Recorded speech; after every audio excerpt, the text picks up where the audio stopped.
So welcome everyone, and thank you for joining the fourth panel of Carl's Inclusion Perspectives webinar series, which will feature library colleagues with disabilities and has been organized by Carl's Equity, Diversity, and Inclusion Working Group. I'm Julie Moray, one of the Senior Program Officers at Carl. Before we begin, please note that simultaneous translation in both French and English is available for this session and can be accessed using the interpretation icon in the bottom right corner of your Zoom window. Une traduction simultanée en français et en anglais est disponible pour cette session et est accessible via l'icône d'interprétation dans le coin inférieur droit de votre écran. I'd like to start by taking a moment to acknowledge that today's panelists and attendees are joining us from the unceded territories of many Indigenous peoples who have lived and worked on this land for millennia and continue to do so today. My home and the Carl office, located here in Ottawa, capital of the country we now know as Canada, are built on unceded Algonquin Anishinaabe territory. We welcome you to add your own acknowledgements into the chat and to honor and recognize the ongoing contributions of the First Peoples of these lands. I'd also like to take this opportunity to go over the logistics for the session. Participants have been muted upon entry. You're encouraged to type your questions using the Q&A feature at the bottom of your screen. Links to the Carl Code of Conduct have been included at the beginning of the chat thread, and the organizers of this webinar are committed to providing a welcoming, professionally engaging, and safe experience. If you have any questions or concerns, please contact a member of the Code of Conduct Committee for this event, whose contact information has also been listed in the chat. Auto-generated captions have been enabled for this webinar, which is being recorded. Now I'd like to introduce our moderator for this session. Katya Peryaslavik is a user experience librarian at Western Libraries and a member of the Carl EDI Working Group. Today, she will moderate a panel of library colleagues with disabilities who will address systemic barriers, workplace accommodation, both formal and informal, and their experiences with career development and growth in the context of Canadian academic libraries. Welcome, Katya, and without further ado, I invite you to lead our discussion today. Thank you very much, Julie, and thank you everybody who's joining us this morning. My name is Katya Peryaslavska, and as Julie mentioned, I'm the Student Outreach and Engagement Librarian within the User Experience Unit at Western Libraries. In my previous roles, as well as in my current position, I continue to be responsible for accessibility and inclusion work, which is often referred to as compliance work, meaning that my job is solely focused on ensuring that we're compliant with the Accessibility for Ontarians with Disabilities Act, known as the AODA, which is a provincial legislation. Compliance, much like accommodation, are problematic insofar as they exist in an ableist society, which sometimes, not always, decides to make exceptions for some members of our population to be included in our spaces and services. Compliance and accommodation exist because our systems are rooted in ableist beliefs that typical abilities are superior, and those abilities, those individuals whose abilities differ are on the periphery as the majority of the population share common traits. In designing work and study spaces, public and private buildings, we as an ableist society focus on common traits, leaving out all those who might not fit this mold because it's too complicated, too confusing to work with people whose needs might differ from our own, or at least that's what we sometimes hear from colleagues. In our planning for this session, our group wanted to offer some definitions to clarify topics which we'll be covering. We wanted to talk about belonging, and this is a new definition that the Carl EDI Working Group has finalized, identifying belonging as an individual state of well-being, whereas members from underrepresented groups have a sense of comfort, acceptance, and support from their colleagues and administrators. They are heard, valued, recognized, play an integral role in designing the structures where they will function and can meaningfully contribute at all levels. The journey towards belonging requires the inclusion of underrepresented groups in the design of equitable institutional structures, policies, and practices, and that all members of the library workforce work towards understanding and embracing differences, being open-minded, and connecting formally and informally with one another. Belonging is the opposite of othering, where people and their ideas are excluded due to differences, lack of awareness, intolerance, bias, ignorance, and prejudice. Belonging creates a space where every individual truly feels empowered to speak up, make change, and shift the culture. For disability, we'll define disability as a medical model that often focuses on disability as a trait, something that's permanent and limiting.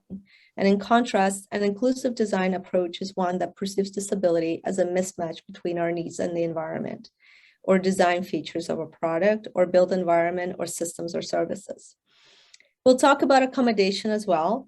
And the term accommodation is often referred to altering the environment or format of equipment, which is required to support an individual with disabilities. So the belief is that disability is a transactional tool that's rooted in ableist beliefs that disabled people should not be in the space, and therefore this space, such as libraries, are not designed for individuals of varying abilities. They're mainly designed for staff and patrons who are able-bodied. And lastly, we'll talk about bias certification. And I tossed in a fancy term here, but we're essentially talking about proof of disability. Our society decided that in order to access accommodation, to have tools and equipment modified to accommodate individuals with disabilities, bias certification is often required, validating disability and ongoing need for proof of disability, not accommodation in good faith as our law suggests. This is problematic, and today we're joined by 3 talented colleagues with lived disabilities who will guide our conversation about these topics and identify future critical directions and actions which Canadian research libraries are urged to consider in order to develop and sustain a culture of inclusion in hiring and retaining staff with disabilities across our institutions. So with that introduction, I would like to give space to our panelists for introducing themselves. And then we'll move on to questions. Brooke, why don't you go first? Perfect. My name is Brooke Heimstra. I work at the University of Guelph in Library Accessibility Services. I'm also a University of Guelph grad, and I completed a post-grad certificate at Cambrian College in Learning Disability Studies. In the library, the work that I do is mostly involved with alternate format requests, and I do some training on assistive technology and document accessibility. Amazing. Irene, you're right beside Brooke on my screen. I'm Irene Tensinger. I'm a liaison librarian at Wilfrid Laurier's Brantford campus. I support various programs like the undergrad in social and environmental justice, and also the master's program, social justice and community engagement, and the human rights and human diversity undergrad program. Terrific. And last but not least, Stephen. I was going to say good morning, but it's actually afternoon here. So good afternoon, everybody. I am Stephen Spong, and I am the director of the Law Library as well as copyright officer at Western University. I have a JD from Osgoode Hall Law School and my MLS from, well, actually MI the year that I did it from the University of Toronto's iSchool. So that's me in a nutshell. Amazing. So in preparation for this panel discussion, we had a couple of meetings and conversations about how this should be structured. So we worked with our panelists today to fine-tune the questions, the order in which they appear. We hope to cover all the topics that we have here today, but it's possible we might run out of time. So we'll go ahead and tackle the first question. So the question that we have is, what systems, structures, and policies need to change in order to make libraries more accessible to library staff with disabilities? And I have Irene as the lead on opening this discussion. Yes, thank you. So for me, with this question, the biggest thing that I wanted to address is the issue around accommodations, because in my experience, a lot of able-bodied people just do not understand what accommodations are and what they are intended to do. So one common misconception that I've run across is that able-bodied people are worried that it's giving people with disabilities an unfair advantage, or it's some sort of undeserved perk, or we're asking for special treatment by playing the disability card. And so why that happens is because a lot of able-bodied people simply don't understand the reality of having a disability. The barriers that people with disabilities face are invisible. a lot of the time, unless you're directly affected by them. And it also happens because in an ableist society, if you have a disability, you are rewarded for giving an able-bodied performance and for overcoming. So the gold standard is not to ask for accommodation at all. And so, you know, it's discouraging. It discourages people from asking for accommodations that they need if they want acceptance. And the other thing that I experienced just recently is that the able-bodied people get to make all the decisions. They decide what accommodations are acceptable, and you're presented with the options. Oh, we think this will meet your accommodation needs. Well, how about inviting people with disabilities into the decision-making process and including us rather than offering it to us, and offering it to us reluctantly.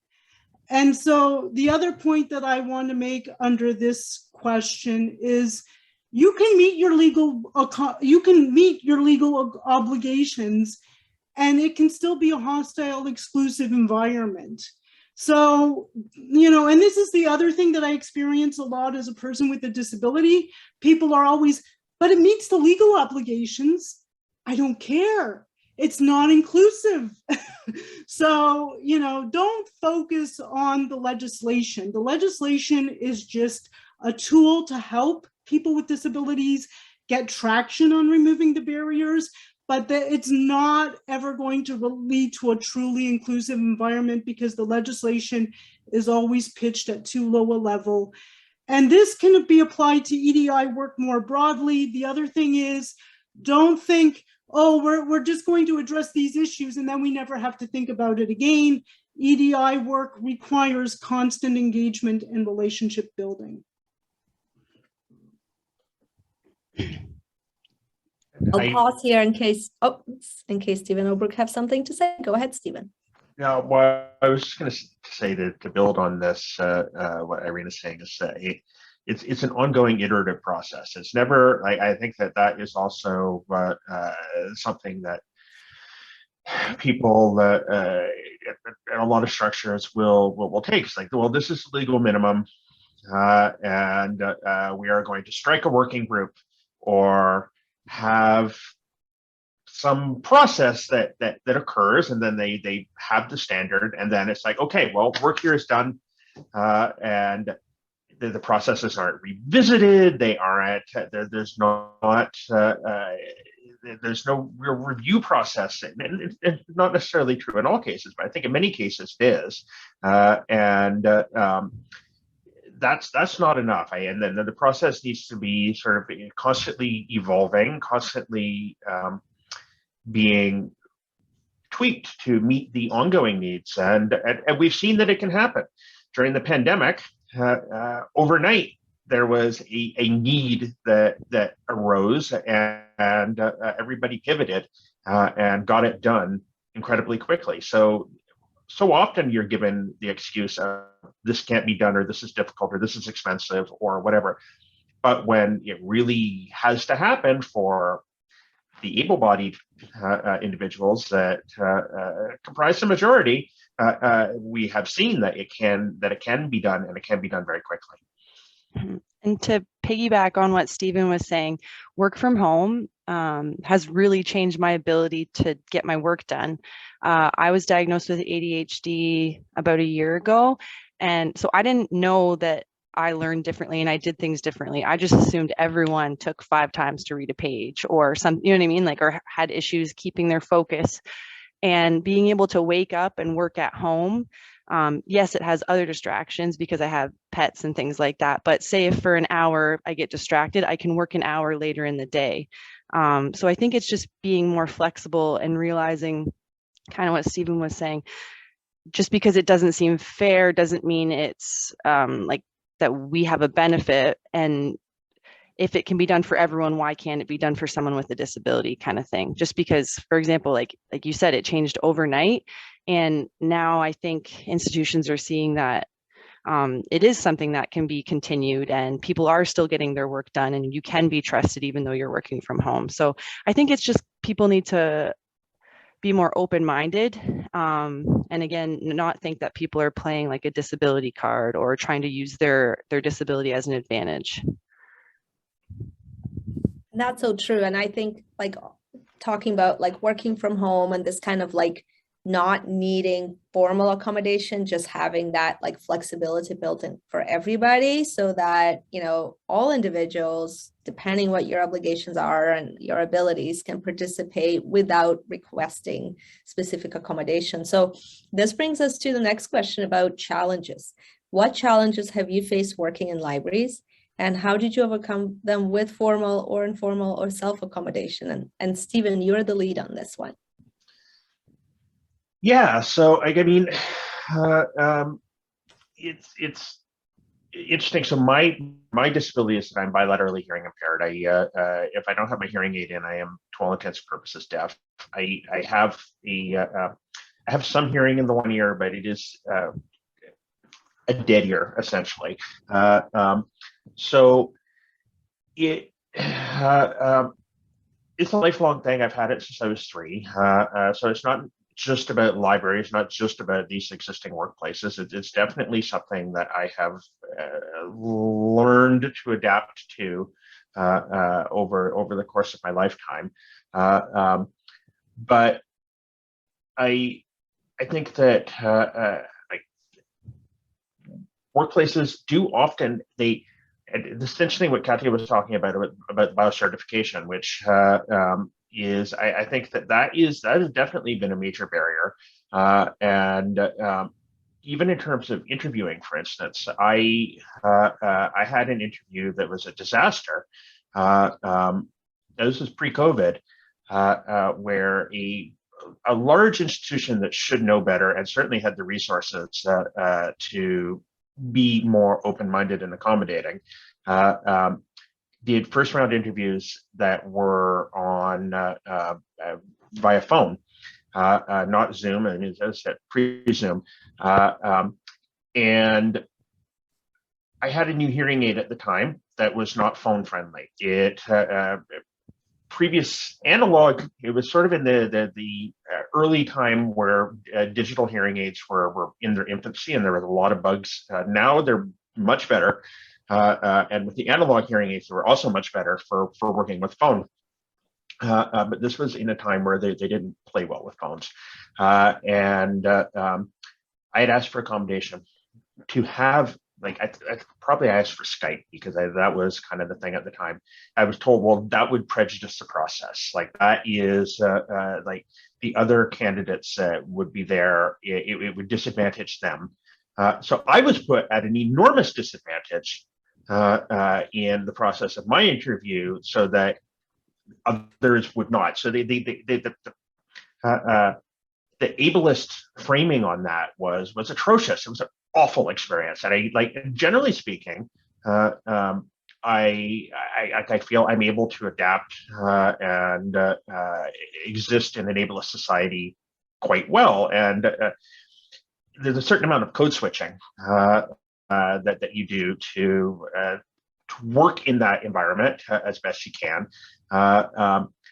But an experience like that really does, it does feel like a kick in the teeth, and it is it's enormously demoralizing from personal, from a sense of personal worth, and also for your professional worth. And so, yeah, I mean, and the question with regard to self-accommodations, I think in a lot of cases, you do have to do your best, and you try not to raise your head above the parapet and seem like a pain in the ass, especially during the hiring processes, because the hiring processes are almost invariably inherently biased. Even the ones where they go and they say, please give please indicate your needs. I don't know of anybody who has self-declared in an interview or in an application process that has actually gone on through the next round. I'm sure it does happen, but self-declaration to me is like, I see that and no, it's like the scarlet letter, and it shouldn't be that way. But I think that most people will see that and say, no, I'm not doing that, because then you're you do have that sort of badge on you, and that gives you immediate baggage going into the process. So those are some thoughts. I'm happy to turn it over to my other panelists.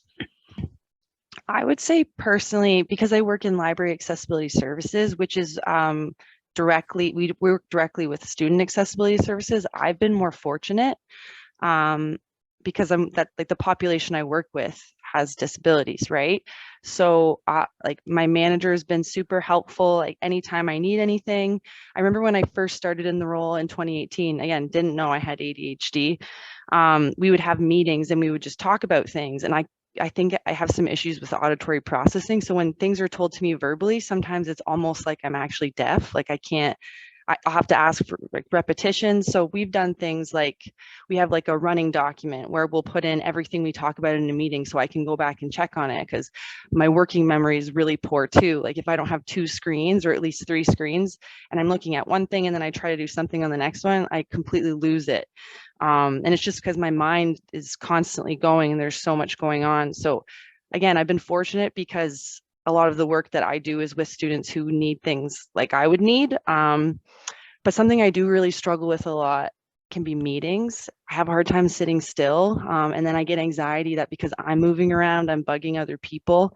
But we've done things like walking meetings sometimes, if it's more of an informal thing, because again, I can't remember anything unless it's written down. So yeah, I've been lucky, but and I don't think I've had any really formal accommodation. It's all kind of been informal just because we've been able to make little changes in our day-to-day. But yeah, so a bit of a different view, but that's where I'm coming from. And what you're describing, Group 2, is like a lot of flexibility, right? Creativity and flexibility in approaching, like rather than like kind of more rigid, like accommodation. It's just like, let's all walk for the meeting.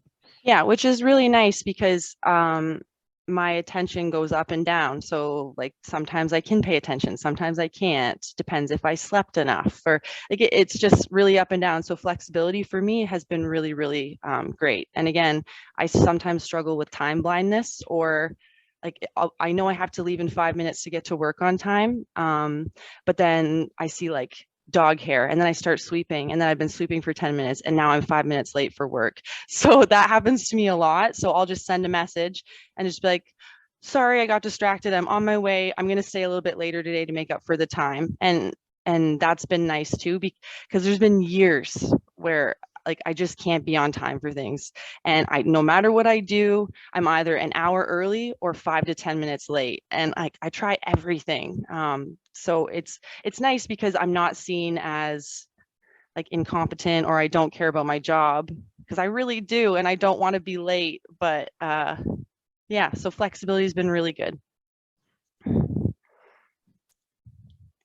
Yeah, I would just second everything that the other panelists have said. I have an obvious disability. I have cerebral palsy, and it's very obvious when you see me walk.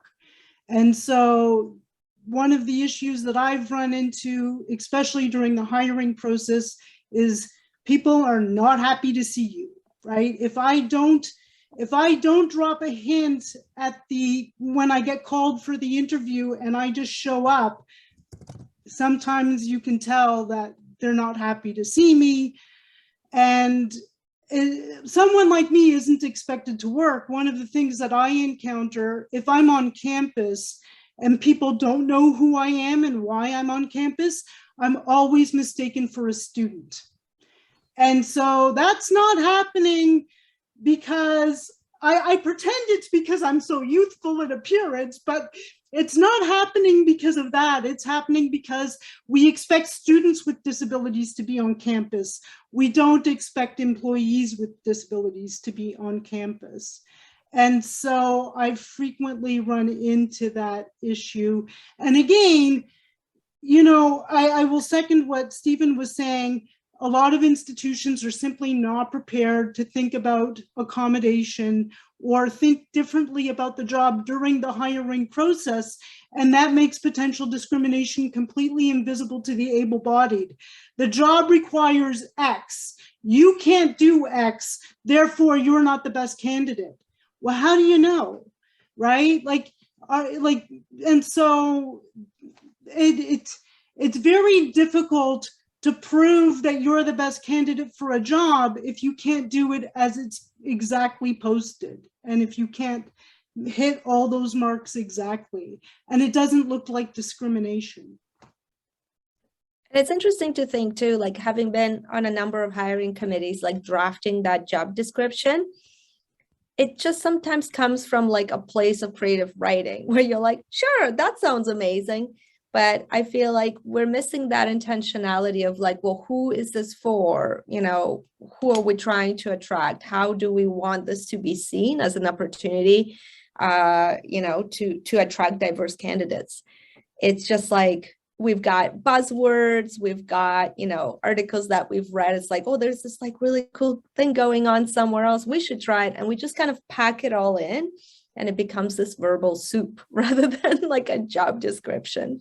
So I think you've hit something there as well, Irene, thinking like about, you know, why aren't we getting diverse candidates? Well, what are you putting out there, and how you're describing the opportunity is so important. So moving on to our next question, what advice would you give to professionals with disabilities who are interested in academic library work? And Irene, I'll let you lead this one. So we've already touched on some of it. I would not disclose my disability at all in the application letter. Always wait until you get called for the interview, because you don't know who's going to be reading the application letter. You don't know what their understanding of disability might be. And chances are there's still so much stigma associated with disability that it's, even though people say we're committed to equity, diversity, inclusion, usually disability drops off. It's the one identity people usually don't want to celebrate. And so it's better to wait till you get called for the interview, because then they have to interview you. At the very least, you get that interview, and then you can contextualize your disability, and you want them focusing on your potential. And this is the other thing. Too often, able-bodied people get distracted by the disability, and they start worrying about what your limitations are and not focusing on what your potential is. And so if you wait till the interview, you can contextualize that. You have more agency over that first impression that people have about you. And the other piece of advice I would give is ignore the qualifications to some extent. If it's a job you know you can do, and there might be a qualification that you can't do in exactly that way, still apply for the job. And then you can address that in the interview yourself. You can show how it's not actually a barrier. And so don't hesitate to apply for a job, even if it seems like a certain qualification might rule you out as a potential candidate. To pick up on what Irene's saying, and I think I think don't self-screen is a good piece of advice generally, but I think especially when it comes to being concerned about being of sort of outing yourself, if you will, as having a disability, the apply for it. I don't think that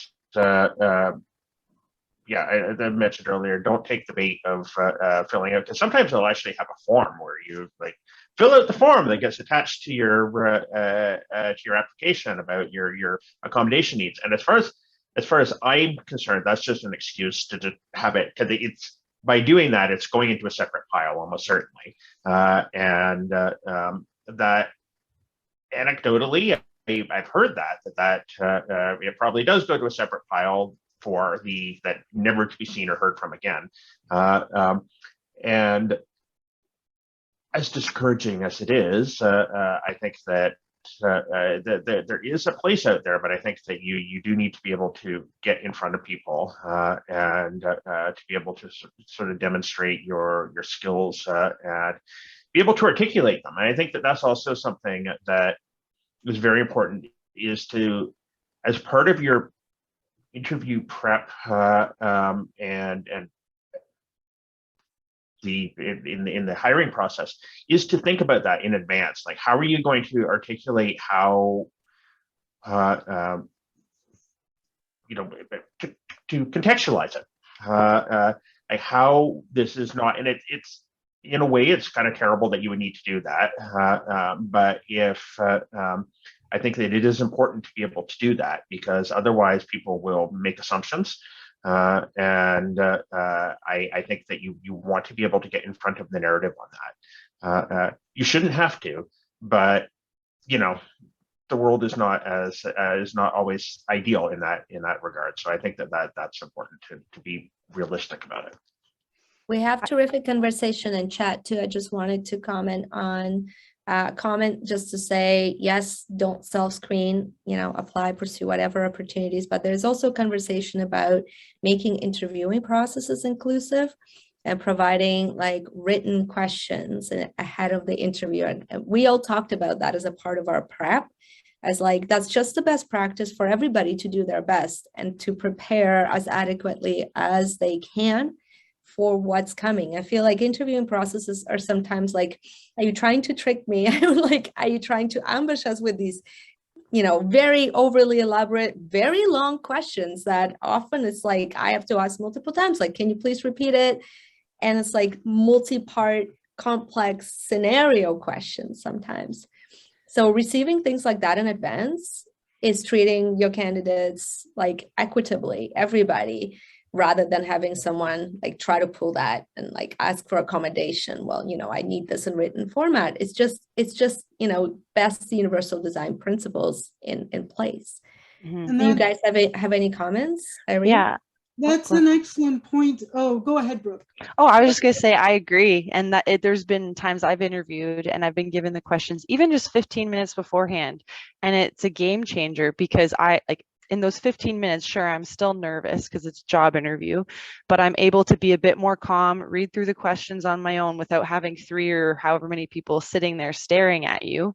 And I think I had said this when we were preparing, sometimes when I'm nervous, it's like my mind goes blank and I can't think. Whereas if I had a second to read those questions ahead of time, I can prepare myself and think, okay, this is how I would answer that. And a lot of the time I do know the answer, but my mind will go blank. And if you think about it, in our roles, it's not like we have to remember everything 100%, right? So why is that always expected in an interview setting? I think someone made a joke about that's what being a librarian is. It's like, I don't always know I think it was you, Irene.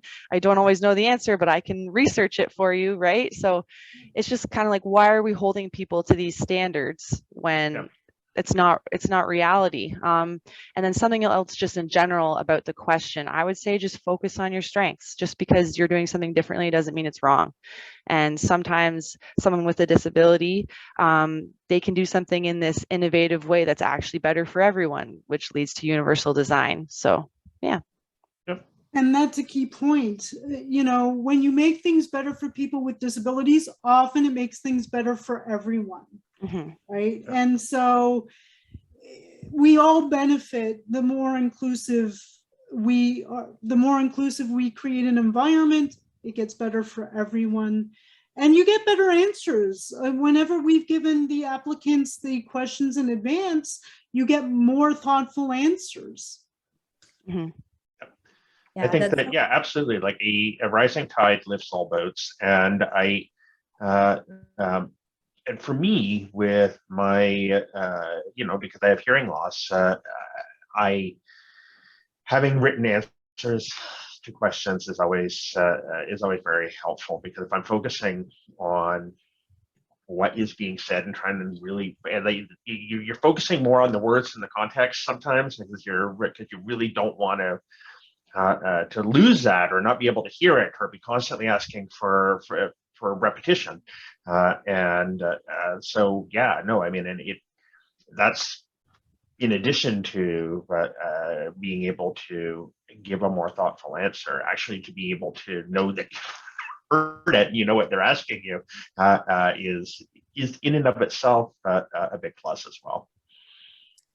It's amazing to have just seamlessly flown into our question 4. And Brooke, I now realize you're the lead on this one. Yeah. Our question 4 was, what advice would you give to library staff who participate in recruitment and aspire to diversify their teams by hiring library staff with disabilities? And we touched on a lot of things like universal design, the need for cultural shift, questions in advance. Is there anything else that you wanted to add to this topic?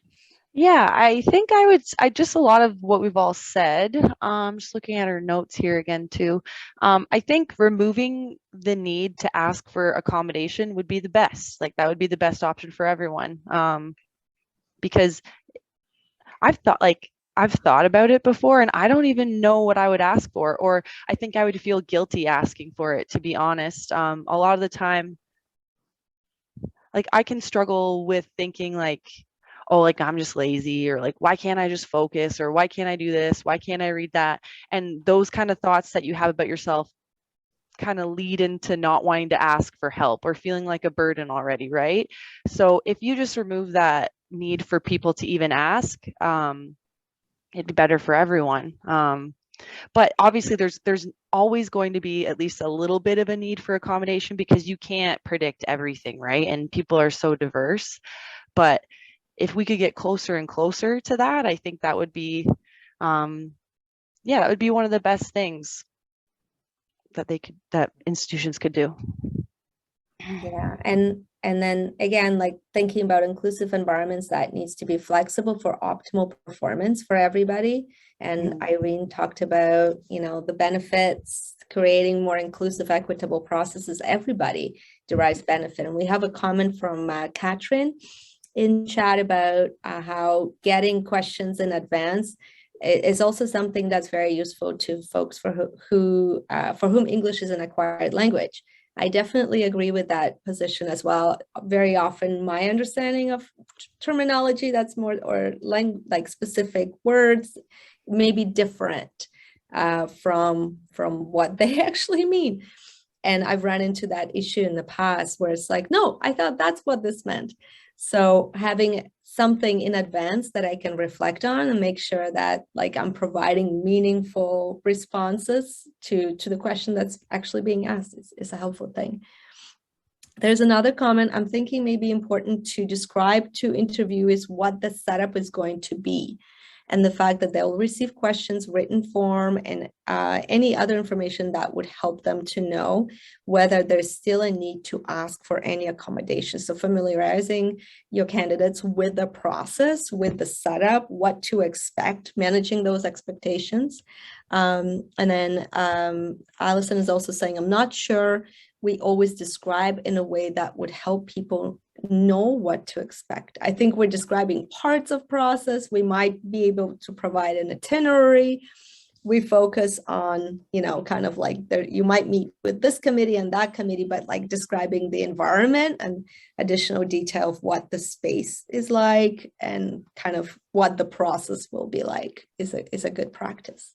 But to build on that, what I would say is you're already sending a message. If you're being that proactive and working that hard to be inclusive, it's going to make it easier for somebody with a disability to say, actually, I'm a little concerned about this, and they can bring up their own needs if you open that door for them and show that you actually are committed to inclusivity, especially for people with disabilities.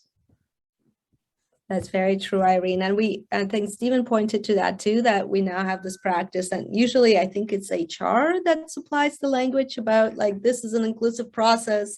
You can self-identify, and it describes that the process is inclusive, but it doesn't always provide you like that autonomy, or, if you need something, contact, here's an email, but it's not like a very transparent process of what you can expect and what's, what the process is already and how it can be modified.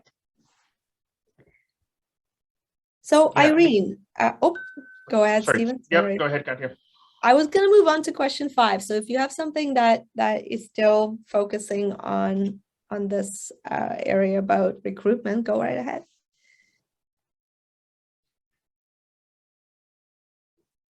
No? Okay. So how can an early career or new library staff with disabilities start thinking about the possibility of leadership? So for this question, what I would recommend is if you're interested in leadership, you need to be prepared to self-advocate. That's going to be a big part of it.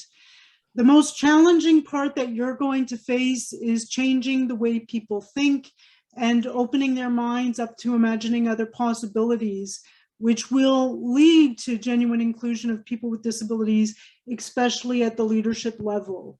So one thing that you're going to experience is the higher up you go, the more pressure you're going to feel to conform to ableist expectations, because people have a certain idea of what leadership looks like.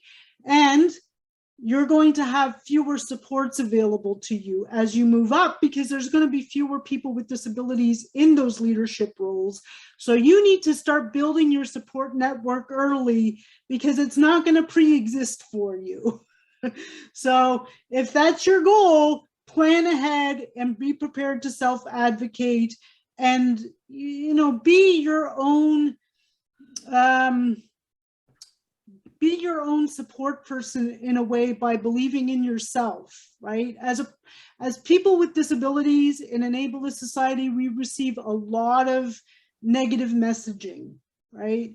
And it starts early. I mean, my disability resulted from trauma at birth, and I was told that I didn't need an education, that the government would look after me. So I was even discouraged from getting the education I needed that would lead to the job I now have. I ignored the messaging, and that's what you have to do. You are not necessarily going to get that positive messaging, so just believe in yourself. It sounds a little cheesy, but I think that's nice. I think that's right. And because you get those negative messages, you just you have to go for it. And I've said this already, like, focus on your strengths. And I think I had said during the practice, I was like, I'm not someone who really aspires to be a high up leader. It's just not for me. But that doesn't mean that there still won't be opportunities for leadership. And then we kind of talked about how even doing this panel is an opportunity for professional leadership, because it's not easy to be vulnerable and talk about the things that you struggle with, especially in a professional setting. But if you can take a step outside of your comfort zone, can make big changes for other people who are maybe feeling the same way and are feeling maybe they can't speak up about it.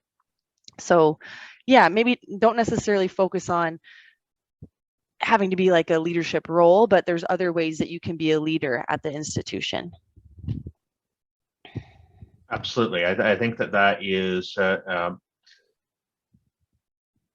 like, I know I've said it before. I think normalization is such an important thing. I think a big part of normalization is being vocal, being present, advocating for yourself, advocating for others, and it's very important. And I think that there have been positive changes. I think that even the fact that we're doing this webinar is part of a broader conversation that is going on. I think that by standing up, being counted, and having what are sometimes very difficult conversations is important. And I think that is as you move up into leadership positions. Like, I mean, I am in a leadership role, and I was this morning I was at a leadership retreat, and it is pretty homogenous. Now, I don't know, and that's not necessarily the fault of the institution. I think it's pretty common structurally in many cases that people that there is as Irene mentioned, a greater expectation of conformity. And I don't think that's explicitly it's explicitly stated, but certainly it is something that it just happens. And, sometimes people fit the mold. They look like the sort of person that would be in those roles. And I think that is that speaks to sort of broader cultural biases that are built in, and I think that they are shifting. When I even think back to the way things were 20 or 30 years ago, slowly but surely those things are changing, and I think that we're definitely behind the curve on it, but it is improving, and I think that the more people move into those roles and are vocal about those roles, vocal about their experiences, the better it will ultimately be. Because I think that there are probably people that do have, like, I mean, because my disability, it is visible in as much as like I wear a hearing aid and whatnot. But I think that being more vocal about it is incredibly important, and it will hopefully bring us all up. That's what I hope for. Yeah, I was just thinking like about a story that a colleague shared with me. I'm moderating a panel at Western University tomorrow, and this one faculty was talking about his experiences and basically saying like he has a disability, and how there's so many faculty who will go through like their process of teaching at the university, and they simply like might not have someone in their life who has a disability, and they don't have that understanding.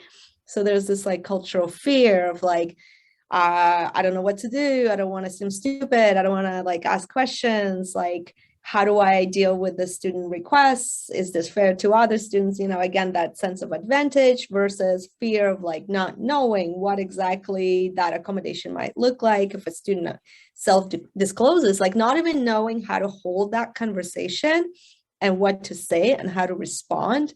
And then I'm also thinking, parallel to that, some of the themes that you guys have explored were about like hiring committees and making assumptions. You know, where does the information go if you self-disclose? Does it go to HR? Does it go to the committee that also makes assumptions because they're simply like don't have the knowledge or experience, knowing someone with that particular disability or many disabilities? Like, it's about education, right? So it does come down to thinking about how committees are struck, how they're educated, how they're prepared to like get the best candidate for the job, and what that even means to support, diverse recruitment practices.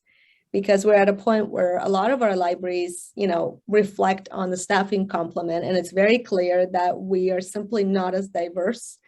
Especially at university college campuses, we don't represent the diversity that we see on campus, and that's problematic too. So since 1980s, there's been significant changes in education where we've opened up our campuses to like students with disabilities. Like there's an attempt to be inclusive, but that does not is not very well reflected in our staffing complement either. So I think that's a serious consideration. In the interest of time, I just wanted to see whether or not there were any other comments, and we can move on to the next question. Any afterthoughts? In fact, I think your comments just now, Katya, actually dovetail very well with the next question. Mm-hmm. So from question 6, from education to candidate interviews, contract work, and permanent status and promotion, what meaningful changes can our professional community advocate for to help Canadian academic libraries attract and retain more library staff with disabilities? And Stephen, you're the lead on this one. Yeah, I mean, I honestly, I think that just go for it. Honestly, like I think that there is with the sort of rise of advocacy and the downside to it, to an extent, I guess, is that people are afraid of doing the wrong thing. They're afraid of offending or having a process in place that somehow doesn't meet a requirement or whatever, and so they just don't do it. It's easier just to do nothing and then you remove all the risk. And I think that a good faith approach to accommodation and making a more inclusive environment is far better. A good faith approach, and possibly not getting it entirely right the first time, but being open to reviewing the processes and working with stakeholders to do better is very important. And I think that's open-minded, good faith approach, even if it doesn't work well or something goes wrong the first couple of times, is better than doing nothing at all. And I think that that is the big leap that people need to make in terms of getting out there and making their environments more open, recognizing your privilege, recognizing ableist assumptions, and saying, yeah, you know what, this is an ableist thing, and that was an ableist lens, is fine if you're going into it with an open perspective and willing to learn from that, rather than being defensive, rather than doubling down, rather than many of the sort of reactionary processes that I've seen. As I've mentioned earlier, there was with that interview process that I had, the reaction when I raised it was to double down and say, no, this is what we're doing, and this is what we do for all candidates. And it was it was very unpleasant. I would like to think, this was a long time ago now, so I would like to think that things are better. I don't know.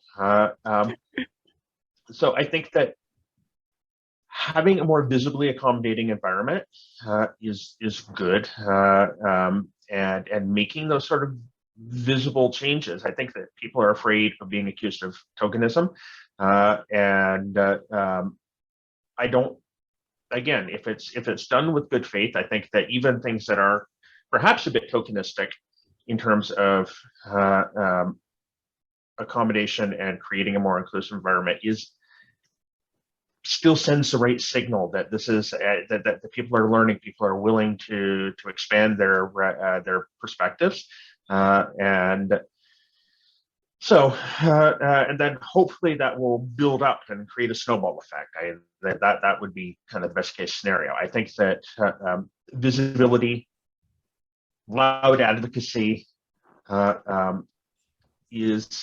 will scaffold into what is a more meaningfully, even something that starts out as sort of like small gestures, small things, will eventually, hopefully, scaffold into something that is more solid and wide-ranging.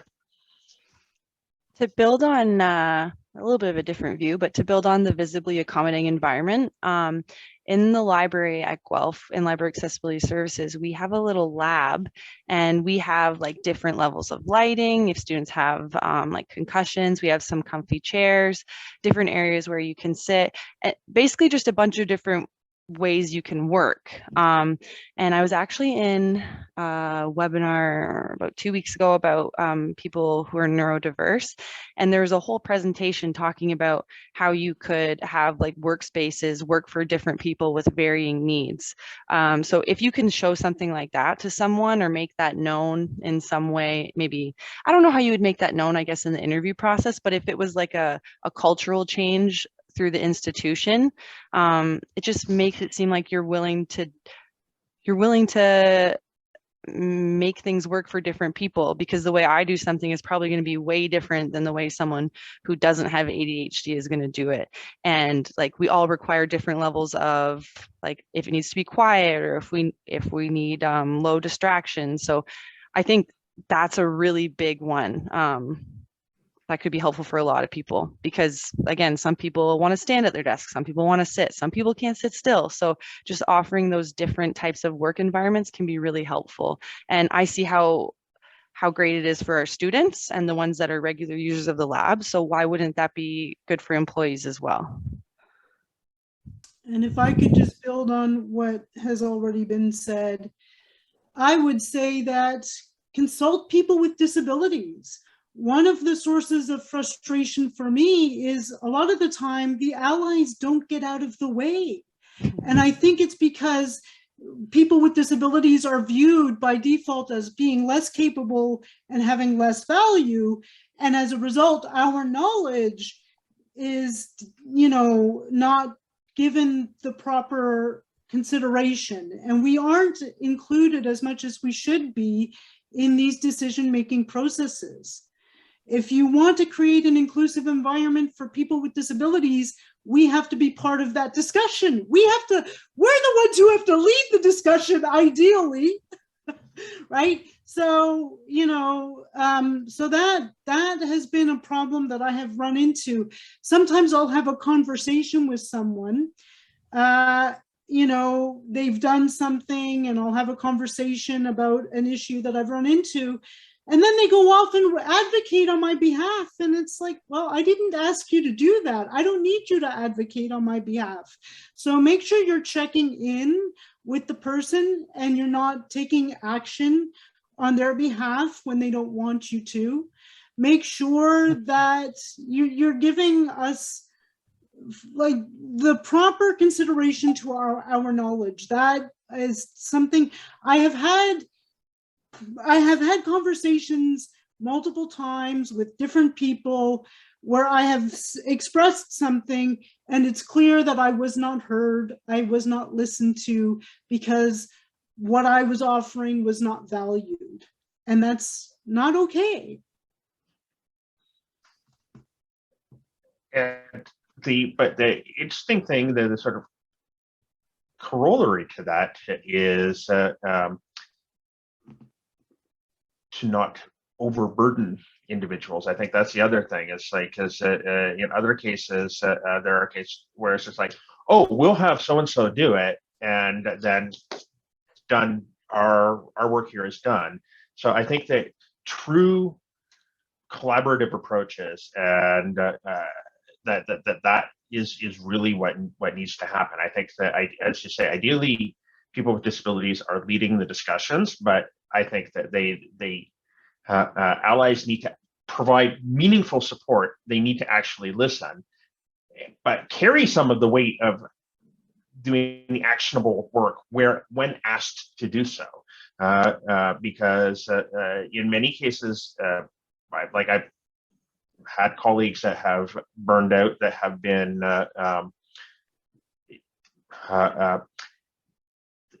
the go-to person for certain sorts of accommodation, to the point where it was highly tokenistic, and this was a diversity issue, and that was highly problematic as well. And I that is probably more common than many of us would care to admit. So, but I think that is striking that balance is very important.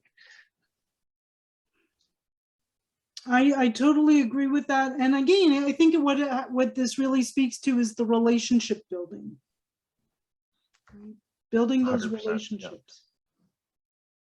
And I'm also thinking like power, right? Like it's relationships, but also like you might be one person on a committee of like 5 able-bodied people, like having power and having weight to your contributions, because you like, this is an expertise that has been lifelong acquired for you, right? This is your experience, your knowledge. We are also seeing, I think, issues regarding like library services looking to remodel, redevelop, consulting with students with disabilities, but we don't have protocols, for instance, to reimburse them fairly.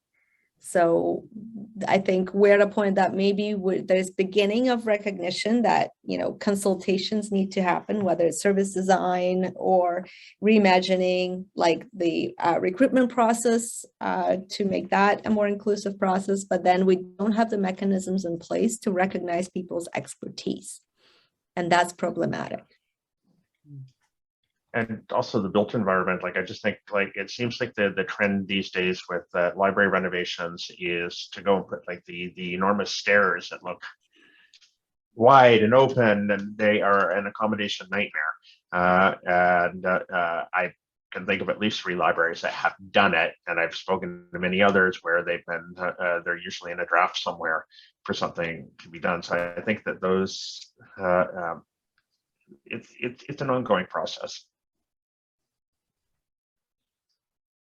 And then another area that this group has also identified is thinking about like how we attract candidates. So like there's this recognition that in library schools or tech programs, there isn't enough diversity. So like, where does that start, and what can we do as, you know, academic research libraries to change that culture, to make sure that there are pathways and avenues for more diverse candidates going through these programs, so that we have a pool of candidates where we could, you know, pick the best and also have the benefit of hiring diversely to address our shortcomings in the staff force.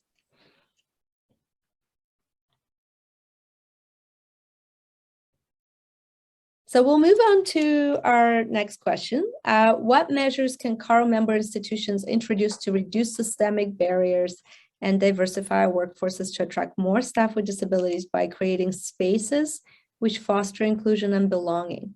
And I provided those definitions earlier on, but we could probably still, I'll pop them in chat as a refresh. This is the key takeaway with a focus on practical implementation. So this is our kind of blue sky space to talk about like what needs to happen, and what can Canadian research libraries, CARL member institutions consider as kind of our call for action in improving processes of hiring, retention, you know, in place staff accommodation. Brooke, So you can.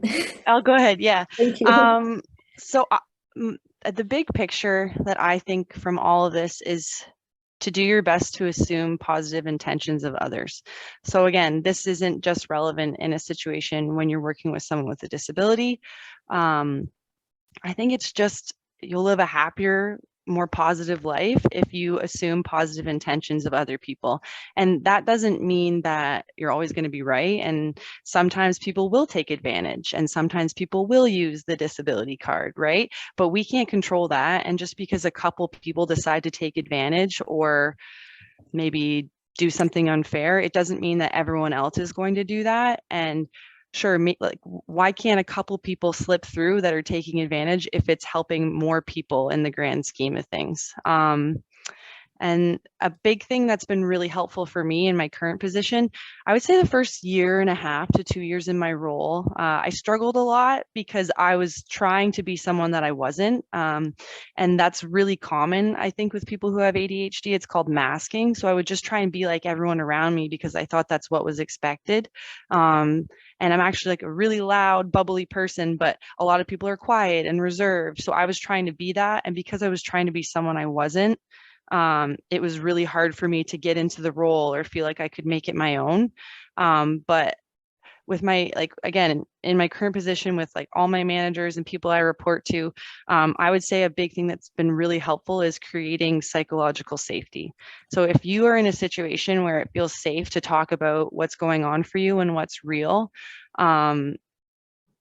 it makes it way easier. So if you're a manager and say you have someone working for you and you know that they have a disability, creating that safe space and allowing them to share what's going on for them and how they experience things is so helpful. And it's actually really easy to do. You just have to be a kind person and not pass judgment just because you don't understand something. So yeah, I think to recap that, assuming positive intentions and trying to create psychological safety within your working relationships is a great way to foster inclusion and belonging. If I could just build on what Brooke was saying, the other thing that you want to be careful of, and this is why assuming the best of intentions is important, is that if somebody, like as somebody with a disability, you sometimes do get accused of malingering, right? Brooke has already mentioned you worried that you're lazy. I've been accused of being lazy so often that I started to wonder, is it true? Yeah. And then I thought to myself, well, if I was lazy, I wouldn't walk at all because it takes a lot of effort for somebody like me to walk, right? And so, but it's because able-bodied people are so worried about people with disabilities getting some sort, again, it goes back to this getting an unfair advantage, but here's the thing that you have to be aware of. The people that are actually faking are the ones who are going to get through, because they know, all you have to do is know how the system works. And if you're able-bodied, you can figure out what performance to give. But if you have a disability, sometimes you can't live up to ableist expectations of what that disability should look like. Because like the one thing that an able-bodied population wants is that the disability should be predictable, and it should be it should be stable. Like this was a lie that I was told for many years. You, as a person with cerebral palsy, you're going to reach a certain level of functionality and you're going to be stable at that level for your whole life. It's not true. Things have gotten incredibly varied for me as I age. So it's very unpredictable for me now. It's the able-bodied society that wants the disability to be predictable. And, and it goes back to something that Stephen said earlier, this idea that we've done this accommodation and now we're done, right? It's like, that's what the able-bodied population wants, but you have to go back and revisit, which was the point that Stephen was making. You have to reevaluate, is this still working? Do we need to make adjustments? So, I'm 100% with Brooke on this. I don't really care if there are some people that are scamming the system. I would rather those people successfully scam the system, as long as the people with disabilities who actually need the support get the support they need. If we're going to err, let's err on the side of generosity and trust that people with disabilities are not trying to play things up. If anything, we are playing it down, right? Because that's what we have to do to be accepted in an ableist society. So I guarantee anybody with an actual disability is not playing it up, because we have been socialized to play it down, if anything. Yep. So that's where I'll leave that. And I'm just going to second and third what Brooke and Irene said. And this has always been, for me, the thing that has just driven me to distraction, is this obsession with fairness. Because the obsession with fairness is coming from an able-bodied perspective. And so often the reaction or the outcome of the obsession with fairness is that the person that is asking for the accommodation, or the person with the disability, is the one that gets screwed over. And it's like, well, you know what?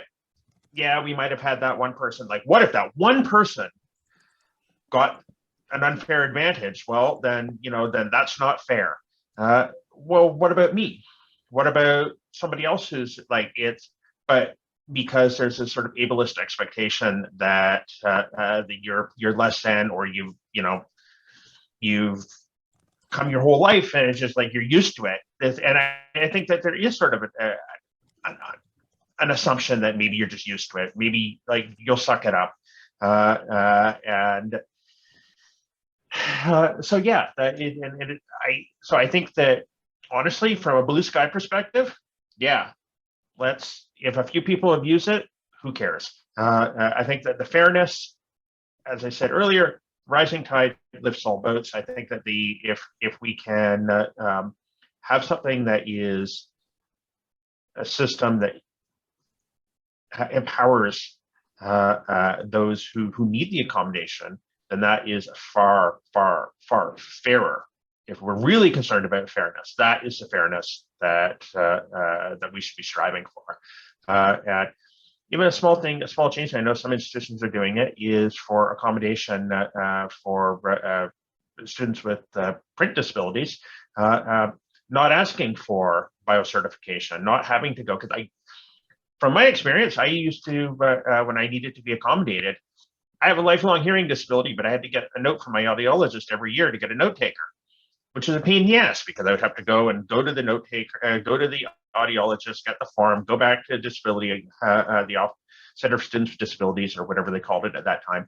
And that puts a huge burden on me, and it's bureaucratically inefficient anyway. Why can't we take it on good faith? If somebody says that they need accommodation, they need a note taker, then we should be taking that at face value. Or if they need to get an ACE token because they have a print disability, why do we have to make them jump through all these hoops? That's placing an unfair burden on those who shouldn't be burdened with that. So that's my. Thank you, Stephen. We're getting really good comments in chat too about abusing the system and how like proof of disability is just like, you know, the need for diagnosis. This is just not really where we should be in 2022. And an interesting anecdote, again, in my conversation with a colleague who is disabled, he said, like, well, at the end of the day, it's like one medical expert's opinion as to what they think, you know, your diagnosis is, depending on the complexity or the fact that you might have multiple things going on.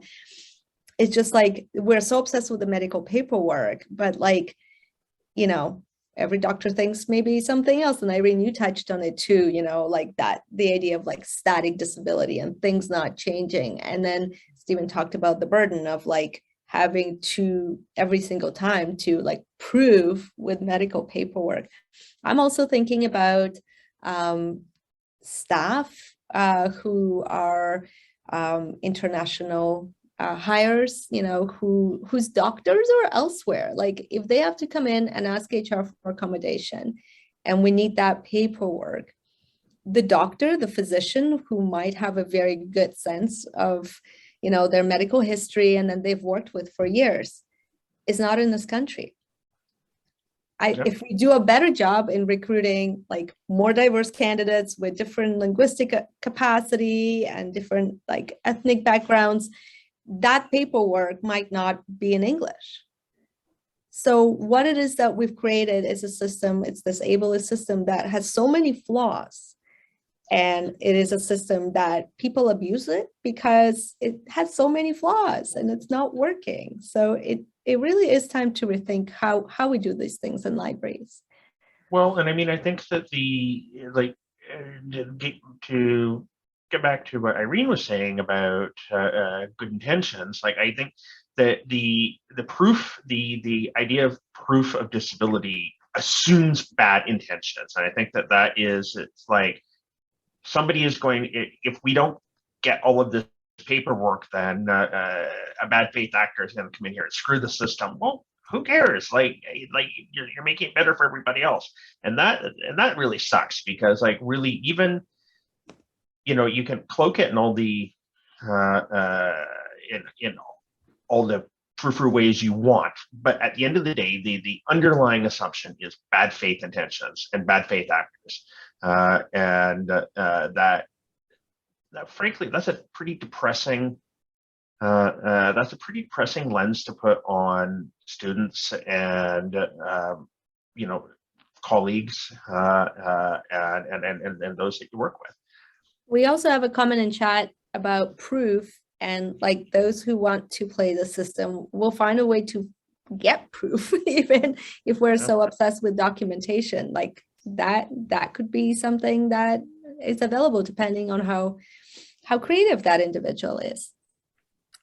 And then another comment about having to call an office or jump through administrative hoops is a nightmare for a lot of people with cognitive disabilities. So it creates undue burden process that really is kind of like, no, this is not the environment that is here to support you as staff or students, as like a campus environment. And then yet here's an extra step to temporarily somehow augment that environment to support your needs.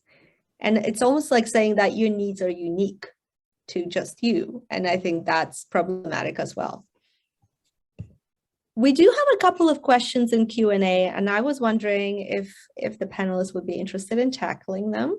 There are currently 3. So the first one says, so many jobs say you must be able to lift 20 to 30 pounds. or to shift cards, and if you're physically unable to do that, have been discriminated against, how do you deal with that requirement? I have to say I do recall a lot of positions like that across different libraries that I've worked at. And is that, is that something that the individual should like self-screen and think that there's no way I could do that? What accommodation exists if that's like the job description? I think, well, I mean, obviously I'm somebody that job description would affect given my physical limitations. So what I would take into consideration is how large is the institution, how many other people are working there. If it's just you, then it's harder to get accommodation, right? Like if it's a very small organization, that's going to make it more challenging. But for example, at Laurier, I don't do the physical stuff. I let my able-bodied colleagues do that. They just do that. Like I don't even, like that's an example of where I have not needed to ask for accommodation. If things need to be pulled from the shelf for weeding, other people do that. What they do is they give me a list and then I approve the list, right? Like I go through and look at the materials by looking at that instead of going to the shelves, because going to the shelves is too difficult for me. It's too physical. So that's how I would get around that. Are there other people who could do that part of the job for me? And if there is, then it's a reasonable accommodation. If it's a sole person operation, then obviously that's not going to work, right? So you have to factor in the environment and how adaptable that environment is. Mm-hmm. Yeah, I think that's absolutely fair. I think that a lot of collections work have that requirement built into the job description for reasons that I think are reasonably self-evident. And in a smaller environment, then yeah, that is definitely going to be a problem. But I think it's very contextual. Well, we have another question. I'm going to read it. I'm newly diagnosed with, I skipped one. Next one. I'm starting my professional career as a recent MLIS grad. Congratulations. I have dyslexia and ADHD. I'm one of the people who does not state I have a disability during the interview process due to a past bad experience. I was wondering, how do I approach this topic with my future supervisor? I can answer this one to start. I think I would say obviously gauge the relationship with the future supervisor, but if it's someone that you feel safe disclosing, I would say just do it, because my current manager, actually, I was struggling on and off through COVID, like having a hard time focusing. I was like, I have no idea why I can't focus. I feel like a failure. What's it called? What's it called when you feel like you're not where you're supposed to be? Like an Imposter syndrome? Imposter syndrome. Thank you. Couldn't think of the word. Experiencing a lot of that.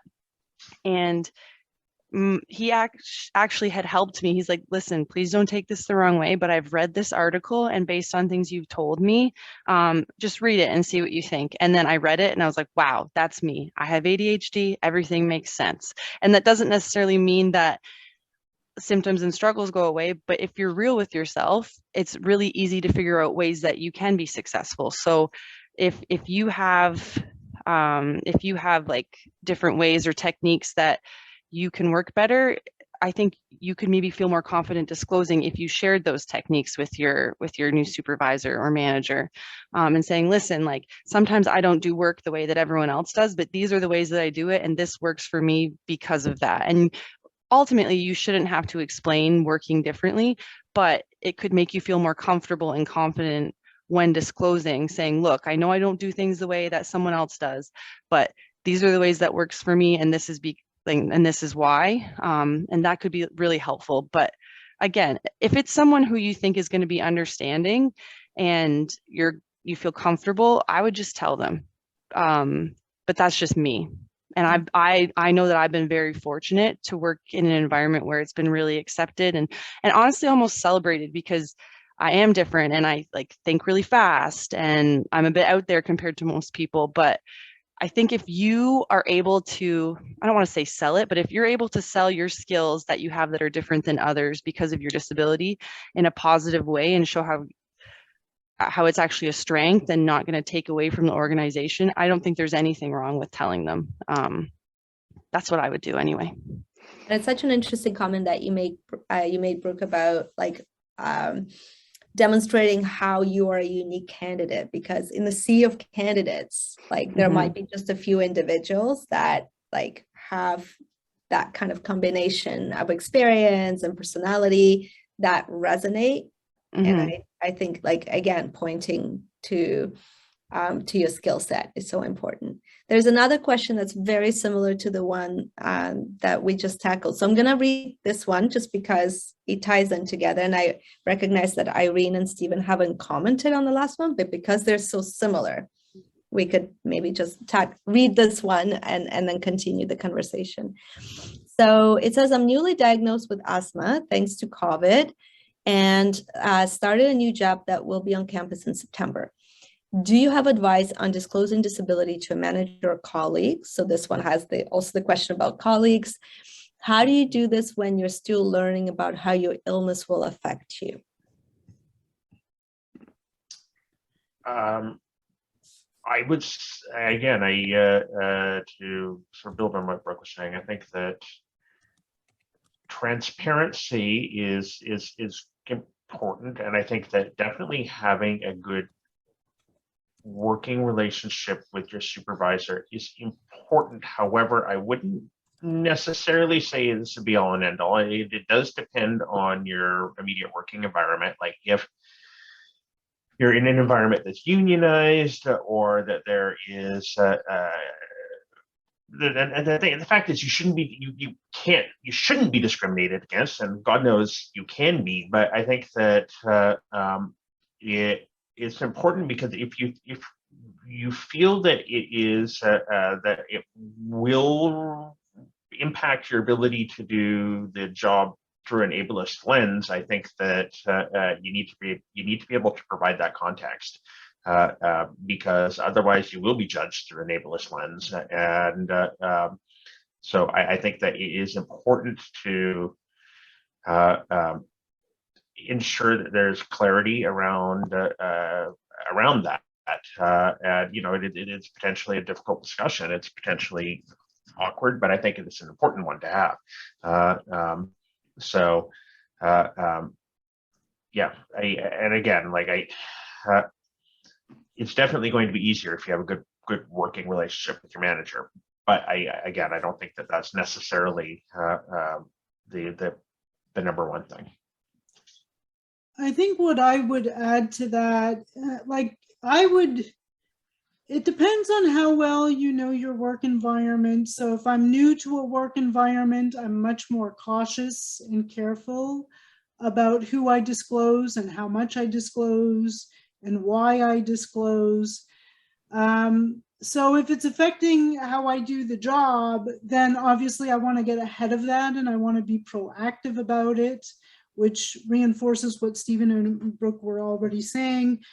But don't feel that you have to disclose, right? Like it is your discretion. If it doesn't feel like it's a good idea, if you're not comfortable with it, for whatever reason, trust that instinct. We don't always trust our instincts, but I can tell you that I get a vibe from people. I know how ableist somebody is. Like I can feel the ableism radiating off some people, right?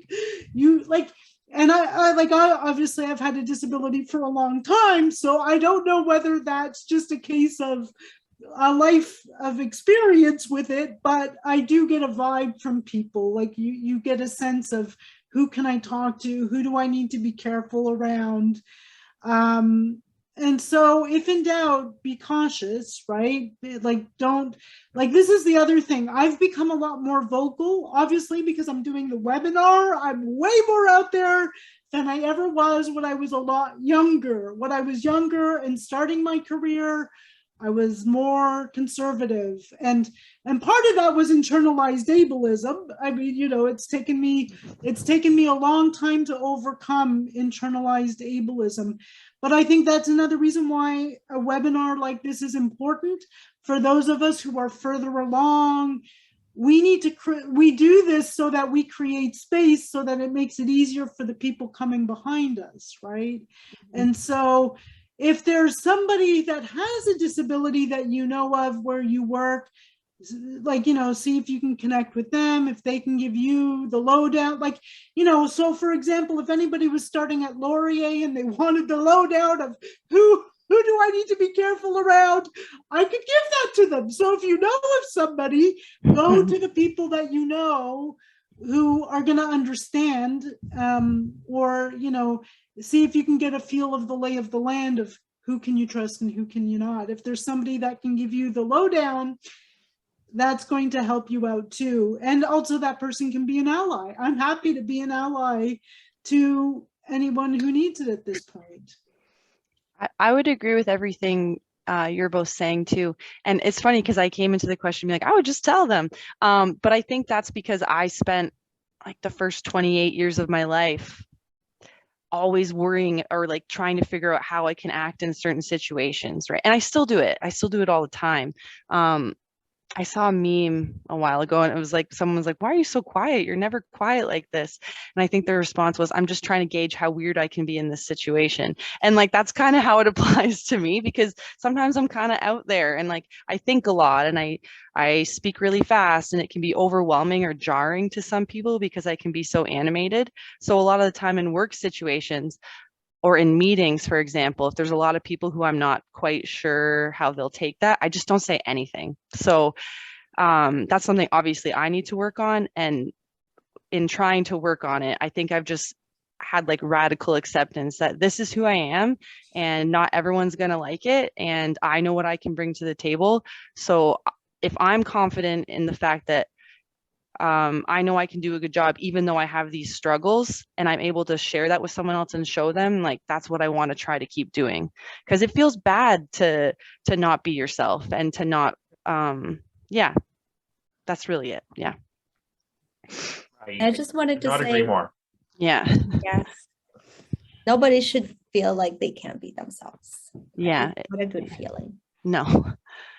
And I just wanted to say, Stephen, Brooke, and Irene, there are 3 questions in Q&A. We had a few and then they kept adding up, but we only have 2 minutes left. So I realized that we need to wrap up the conversation. There's maybe one question that we could pick up and see how we do.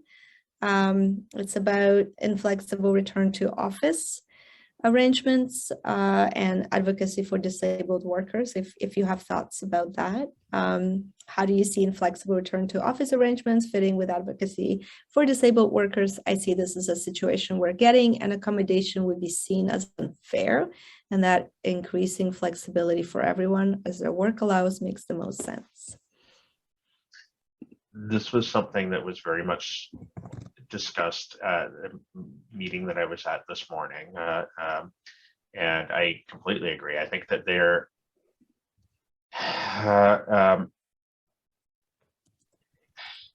there's definitely a rush to a quote unquote return to normal, and I feel like people are getting steamrolled. That people did get used to it, and it has benefited many. And what's interesting is that at Western, we are taking a more holistic approach, but my understanding was, based on some of the discussions that were had, that some institutions are doing an individual by individual accommodation process, which I think is also kind of problematic. So I don't have a very good answer for it. I think that it really does depend on the individual institution and being able to advocate as forcefully as you can, and then hopefully be able to get some form of accommodation on it. And I like it's quite frankly, it's ridiculous to me that we're having these conversations after 2.5 years of it working relatively well. But you know, ableist yoke is rising up to put the genie back in the bottle, which I don't think it's going to work, but certainly it's not from a lack of trying. What I would say, it goes back to one of the earlier questions, what can the Carl member libraries do? Don't go back to inflexibility. Like, be flexible, universal design. Do it for all your employees. It's going to benefit your employees with disabilities. Do not insist on an accommodation process, right? If you're committed, be committed, right? And it's not like, I think we can all agree that equity work is not about doing what's easy or convenient. If you're only doing it if it's easy and convenient and makes you look good, you're not actually committed to equity, diversity, and inclusion. So that's my take.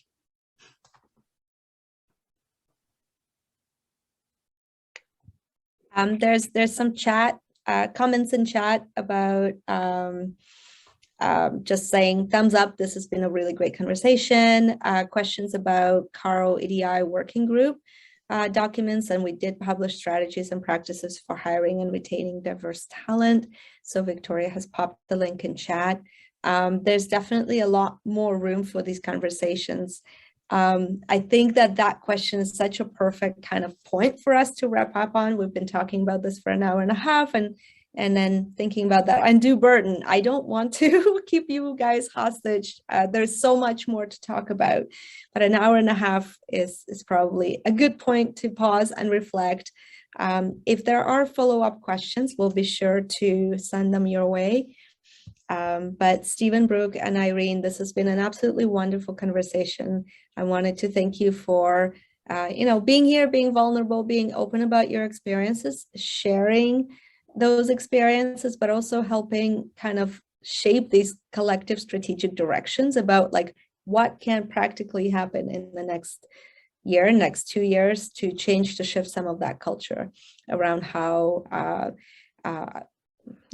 Carl member institutions hire, retain staff with disabilities, what that means for incoming professionals, and where we can strike a balance of just creating a safer, more equitable work environment for everybody.